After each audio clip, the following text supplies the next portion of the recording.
वजीर IT और बल्दी नज़्म नक्श के तारक रामाराव ने बेगमपेट में 9 करोड़ की लागत से तामीरशुदा महापरिनिर्वाणा मॉडर्न फेयरवेल होम का इफ्तिताह किया। इफ्तिताही तकरीब में रियासती वज़रा T श्रीनिवास यादव, C मल्लारेड्डी, अरकान असेंबली M कृष्णा राव, अरकान कानून साज कौंसिल नवीन कुमार, शंभीपुर राजू के अलावा कुकटपल्ली हल्के के कॉर्पोरेटर्स, कायदीन, कारकुनान और अवाम ने शिरकत की।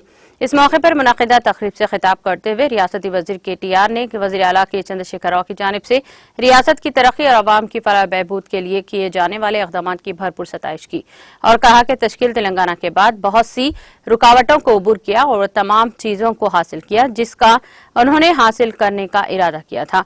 उन्होंने कहा कि वज़ीर आला के चंद्रशेखर राव बगैर किसी परेशानी के रियासत की अवाम को दरकार बुनियादी ढांचे की तलाश कर रहे हैं, जिसे सड़कें, ड्रेनेज निजाम, वाई कोंटा धामम्स, पार्क से पीने का पानी वगैरह शामिल हैं। KTR ने कहा नई सीवरेज पाइपलाइन के तामीर के जरिए शहर हैदराबाद में अवाम को किसी किस्म की परेशानी किए बगैर वक्तन फवक्तन इक़दाम किए जा रहे हैं। रियासती वज़ीर ने कहा कि इस बात को यकीनी बनाने के लिए भी मंसूबा तैयार किया गया है कि शहर को परेशानी से पाक रखा जाए, चाहे कितनी ही तेज बारिश हो।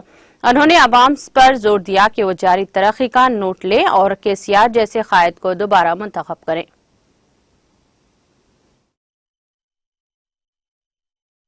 కొన్ని చక్కటి మాటలు చెప్పినందుకు అదే విధంగా చాలా ఉత్తేజపరిచే విధంగా మాట్లాడినందుకు గౌరవనీయులు శ్రీనివాస్ యాదవ్ మంత్రి గారికి, గౌరవనీయులైన శాసన మండలి సభ్యులు సోదరులు నవీన్ గారు, శంభీపూర్ రాజు గారు, గౌరవనీయులు ముషీరాబాద్ ఎమ్మెల్యే పెద్దలు అన్న ముఠా గోపాల్ గారు, గౌరవ స్థానిక కార్పొరేటర్ సోదరి మహేశ్వరి శ్రీహరి గారు, తమ్ముడు సతీష్ గారు, అదే విధంగా సత్యనారాయణరావు గారు, రవీందర్ రెడ్డి గారు, కట్టెల శ్రీనివాస్ గారు, సబీహా గారు, ఇంకా వేదిక పైన ఉన్న నరసింహ యాదవ్ గారు, తర్వాత మా తమ్ముడు శ్రవణ్ గారు, నరేందర్ గారు, బాబురావు గారు, శిరీష గారు, ఇంకా సునీల్ గారు, సుధాకర్ రెడ్డి గారు, రాములన్న గారు, పేరు పేరున అందరికీ, అదేవిధంగా కార్యక్రమంలో పాల్పంచుకుంటున్న పాత్రికేయ మిత్రులకు, మిగతా ఈ కార్యక్రమంలో పాల్పంచుకుంటున్న మా ఆడబిడ్డలకు, అన్నదమ్ములందరికీ పేరు పేరున హృదయపూర్వకంగా నమస్కారం.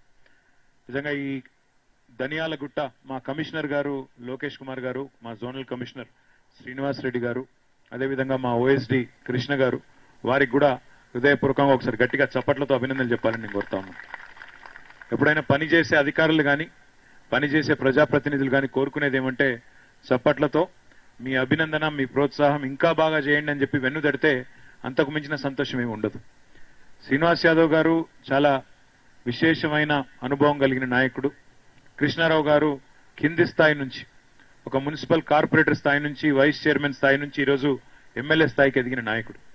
అందుకే క్షేత్రస్థాయిలో ప్రజల సమస్యలు ఏముంటాయి, తెల్లారు లేస్తే వాళ్ళకి ఏం కావాలి, వాళ్ళకి ఏం చేస్తే బాగుంటుంది అనే విషయంలో సంపూర్ణమైన అవగాహన కలిగిన నాయకులు ఇద్దరు కూడా.